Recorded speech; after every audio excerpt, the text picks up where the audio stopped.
अभिवाद में आप लोगों का बहुत बहुत स्वागत है। आज हम लोग पढ़ेंगे विस्थापन अभिक्रिया के बारे में। इसके आगे हम लोग बहुत सी अभिक्रियाओं के बारे में पढ़ चुके हैं। एक विस्थापन अभिक्रिया क्या होता है? एक्चुअली आप देखते हैं कि जब आप लोग बेंच पर बैठे रहते हैं तो अगर दो बच्चे बैठे रहते हैं तो देखते हैं कि कोई अगर मजबूत बच्चा आता है तो दूसरे बच्चा को हटा कर उसका स्थान ले लेता है। ठीक वही चीज यहाँ भी है। इसमें क्या होता है कि विस्थापन अभिक्रिया में इसमें भी कोई एक क्रियाशील तत्व होता है, कोई एक अधिक रिएक्टिव एलिमेंट होता है। क्या करता है? उसके विलयन से यानी कॉपर सल्फेट के सॉल्यूशन से उसके विलयन से कम क्रियाशील तत्व को हटा देता है और उसका स्थान ग्रहण कर लेता है। वैसे को हम लोग क्या कहते हैं? विस्थापन अभिक्रिया कहते हैं, या इसको एकल विस्थापन अभिक्रिया के नाम से भी जानते हैं, सिंगल डिस्प्लेसमेंट रिएक्शन। जैसे कि आप देख रहे हैं कि आयरन है, आयरन को अगर कॉपर सल्फेट के विलयन में डालते हैं तो आयरन क्या करता है? कॉपर सल्फेट के विलयन से कॉपर को हटा देता है और आयरन सल्फेट का निर्माण कर देता है। चूंकि कॉपर सल्फेट का जो रंग होता है गाढ़ा नीला होता है, लेकिन आयरन सल्फेट बनने के कारण इसका रंग हरा हो जाता है। तो ऐसी अभिक्रिया क्या कहलाती है? विस्थापन अभिक्रिया कहलाती है। दूसरा होती है, जैसे कि मान लीजिए कि एग्जांपल है जिंक है, अगर हाइड्रोजन सल्फेट से सल्फ्यूरिक अम्ल से रिएक्शन करता है तो यहाँ पर जिंक जो है हाइड्रोजन को हटा देता है और जिंक सल्फेट और हाइड्रोजन का निर्माण करता है। तो ये भी जो है विस्थापन अभिक्रिया का एक एग्जांपल है। दूसरा होता है डबल डिस्प्लेसमेंट रिएक्शन, उभय अपघटन अभिक्रिया या द्विविस्थापन अभिक्रिया होता है। इसमें क्या होता है कि दो यौगिक होते हैं अपने आयनों का अदला बदली करते हैं, माने उसमें से कुछ हटाता है दूसरे में से हटाता है, यानी अपने आयनों का आदान प्रदान करके अवक्षेप के निर्माण करते हैं। जैसे कि सोडियम सल्फेट है और बेरियम क्लोराइड है।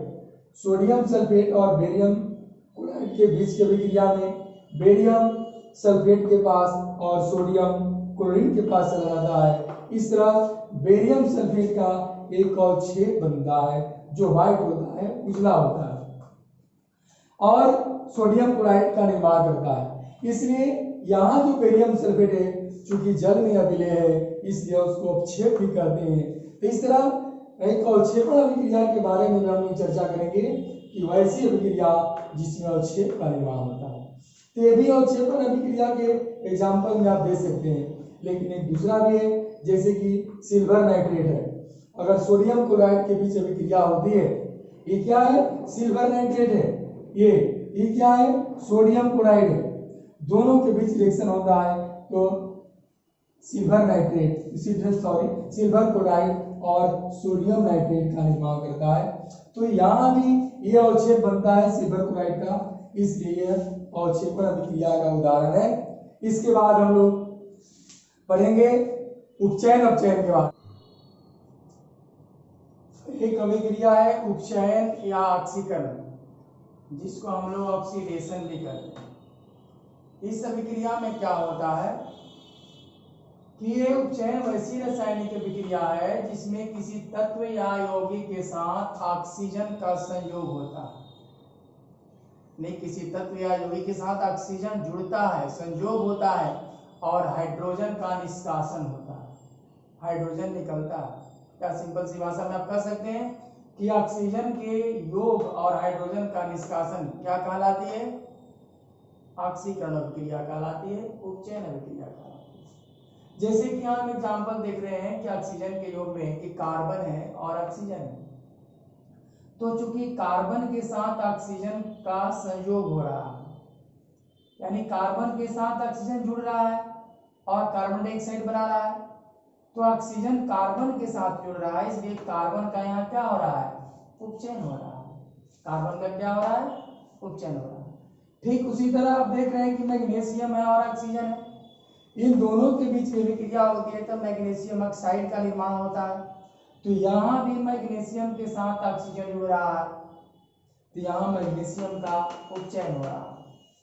और हाइड्रोजन के निष्कासन में आते हैं, जिसे हाइड्रोजन सल्फाइड है और क्लोरीन के बीच अभिक्रिया होती है, तो यहाँ हाइड्रोजन सल्फाइड से हाइड्रोजन का निष्कासन हो रहा है और हाइड्रोक्लोरिक अम्ल और सल्फर निकल रहा है। तो चूंकि हाइड्रोजन सल्फाइड से हाइड्रोजन का निष्कासन हो रहा है, हम जानते हैं कि हाइड्रोजन निष्कासन की क्रिया उपचयन कहलाती है। तो यहाँ पर हाइड्रोजन सल्फाइड का क्या हो रहा है, उपचयन हो रहा है। ठीक उसी तरह हम मैग्नीज डाइऑक्साइड लेते हैं और हाइड्रोक्लोरिक अम्ल के बीच की विक्रिया लेते हैं, तो यहाँ भी मैग्नीज क्लोराइड जल और क्लोरीन निकलता है। तो यहाँ भी हाइड्रोक्लोरिक अम्ल से हाइड्रोजन का निष्कासन हो रहा है, इसलिए यह अभिक्रिया क्या कहलाएगी, उपचयन कहलाएगी। दूसरी अभिक्रिया आ रही है अपचयन। ठीक इसी को उलट देते हैं, जैसे यहाँ बोले थे कि ऑक्सीजन का योग होगा, यहाँ पर ऑक्सीजन का ही निष्कासन होगा। उपचयन में बोले थे कि हाइड्रोजन का संयोग होगा, निष्कासन होगा, लेकिन यहाँ पर हाइड्रोजन का योग होगा। तो अपचयन या रिडक्शन वैसी रासायनिक अभिक्रिया है जिसमें हाइड्रोजन का ही योग होता है और ऑक्सीजन का निष्कासन होता है। ठीक ये इसका उल्टा है। जैसे कि हम हाइड्रोजन के योग में देख रहे हैं कि हाइड्रोजन है और क्लोरीन है, मिलकर के हाइड्रोजन क्लोराइड का निर्माण करते हैं। तो यहाँ पर क्लोरीन के साथ हाइड्रोजन जुड़ रहा है, तो क्लोरीन का उपचयन हो रहा है, अपचयन सॉरी क्या हो रहा है, अपचयन हो रहा है, क्योंकि क्लोरीन के साथ हाइड्रोजन मिल रहा है। दूसरा उदाहरण देख रहे हैं कि नाइट्रोजन है और हाइड्रोजन है, तो यहाँ भी नाइट्रोजन के साथ हाइड्रोजन मिल रहा है, तो नाइट्रोजन के साथ हाइड्रोजन मिल रहा है, यानी नाइट्रोजन का क्या हो रहा है, अपचयन हो रहा है। तो जिस रासायनिक अभिक्रिया में हाइड्रोजन का संयोग होता है और ऑक्सीजन का निष्कासन होता है, वो क्या कहलाती है, अपचयन अभिक्रिया कहलाती है। जैसे कि ऑक्सीजन के निष्कासन में देख रहे हैं कि कॉपर ऑक्साइड है और हाइड्रोजन है, तो यहाँ से ऑक्सीजन का निष्कासन हो रहा है, इसलिए कॉपर ऑक्साइड का अपचयन हो रहा है। ठीक उसी तरह हम लोग मैग्नीशियम ऑक्साइड और कार्बन के बीच की विक्रिया को देखते हैं, तो यहाँ पर भी मैग्नीशियम ऑक्साइड से ऑक्सीजन का निष्कासन हो रहा है, इसलिए यहाँ मैग्नीशियम ऑक्साइड का अपचयन हो रहा है। इस तरह अपचयन अपचयन की प्रक्रिया आप लोग समझ गए होंगे। इसके बाद आता है दो चीज, अपचाय और उपचाय। उपचाय अपचाय का क्या कहलाता है, या ऑक्सीकारक और अपकारक क्या कहलाता है, इसके विषय में। ऑक्सीकरण और अवकरण अभिक्रिया के बाद हम लोग ऑक्सीकारक और अवकारक के विषय में पढ़ेंगे, जिसको हम लोग उपचायक और अपचायक भी कहते हैं। तो सबसे पहले हम आते हैं ऑक्सीकारक क्या होता है, उपचायक क्या होता है। तो उपचायक वह पदार्थ होते हैं जिसके कारण ऑक्सीकरण की क्रिया होती है, यानी उपचयन की क्रिया होती है। उपचयन की क्रिया जिस एजेंट के कारण होती है वह क्या कहलाता है, ऑक्सीकारक कहलाता है। जैसे कि देख लीजिए मैग्नीशियम है और ऑक्सीजन है, मैग्नीशियम और ऑक्सीजन आपस में मिलता है तो मैग्नीशियम ऑक्साइड का निर्माण होता है, अर्थात मैग्नीशियम के साथ ऑक्सीजन मिल रहा है, मैग्नीशियम का यहाँ उपचयन हो रहा है, लेकिन मैग्नीशियम का उपचयन ऑक्सीजन के कारण हो रहा है, इसलिए यहाँ पर ऑक्सीजन को हम लोग क्या बोलेंगे, अपचायक बोलेंगे। जिसके कारण ऑक्सीकरण की क्रिया होती है, उपचयन की क्रिया होती है, वह एजेंट क्या कहलाता है, उपचायक कहलाता है। दूसरा पदार्थ में आते हैं अपचायक, जिसको अवकारक भी कहते हैं, रिड्यूसिंग एजेंट कहते हैं।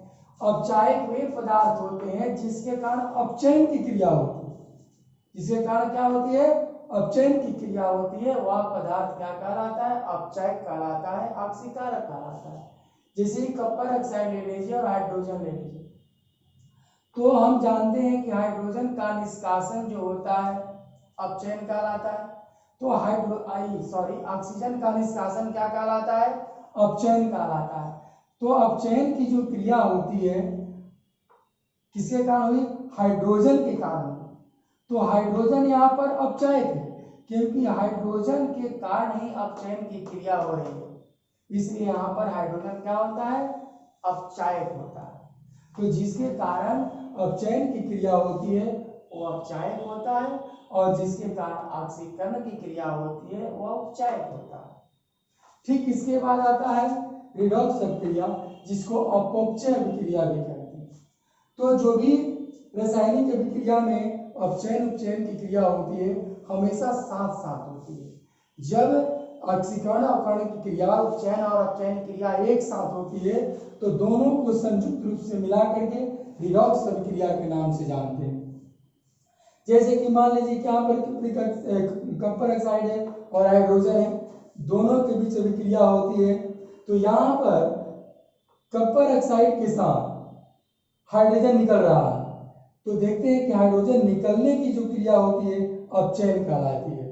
तो यहाँ पर कॉपर ऑक्साइड के क्या हो रहा है, अपचयन हो रहा है क्योंकि यहाँ पर ऑक्सीजन निकल रहा है और हाइड्रोजन के साथ ऑक्सीजन जुड़ रहा है। हम जानते हैं कि हाइड्रोजन के साथ ऑक्सीजन जुड़ने की क्रिया उपचयन कहलाती है। तो चूंकि हाइड्रोजन के साथ ऑक्सीजन जुड़ रहा है इसलिए हाइड्रोजन का क्या हो रहा है, उपचयन हो रहा है। इस तरह ऑक्सीकरण अवकरण क्रियाएं हमेशा साथ साथ होती है।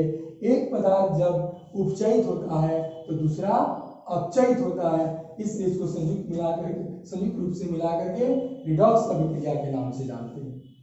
इसके बाद आता है संक्षारण और विकृत गंधिता। तो संक्षारण में क्या होता है, आप लोग देखते होंगे कि जो भी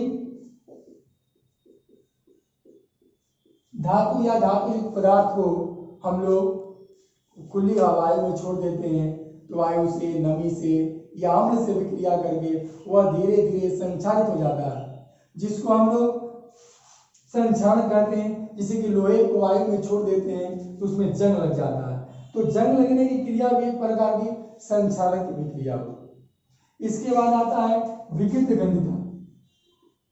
विकृत गंधिता इसमें क्या होता है गंधिता में कि जो भी तैलीय पदार्थ है या वसा युक्त पदार्थ होते हैं कुछ देर तक छोड़ देते हैं तो भी बाहरी वातावरण से इफेक्टेड हो जाता है और उसका गंध और स्वाद दोनों बदल जाते हैं और खाने के लिए वह योग्य हो जाता है। तो ऐसे क्रिया क्या कहते हैं, विकृत गंधिता कहते हैं। जैसे कि आप लोग देखते होंगे कि खाना को अगर पीतल के बर्तन में रख देते हैं तो क्या होता है, वो धीरे धीरे वो खराब हो जाता है रिएक्शन करके, जो विकृत गंधिता का कारण होता है। इस तरह आप लोगों को ये क्लास 10 का चैप्टर 1 रासायनिक अभिक्रिया समाप्त हुई और इसकी क्लास के बाद हम लोग नेक्स्ट क्लास में फिर से कुछ प्रॉब्लम के बारे में पढ़ेंगे और फिर इसके चैप्टर को ध्यान रखेंगे। बहुत बहुत धन्यवाद। आप लोग लाइक और कमेंट जरूर कीजिएगा और जो भी समस्याएं हैं कमेंट बॉक्स में लिखिएगा। धन्यवाद।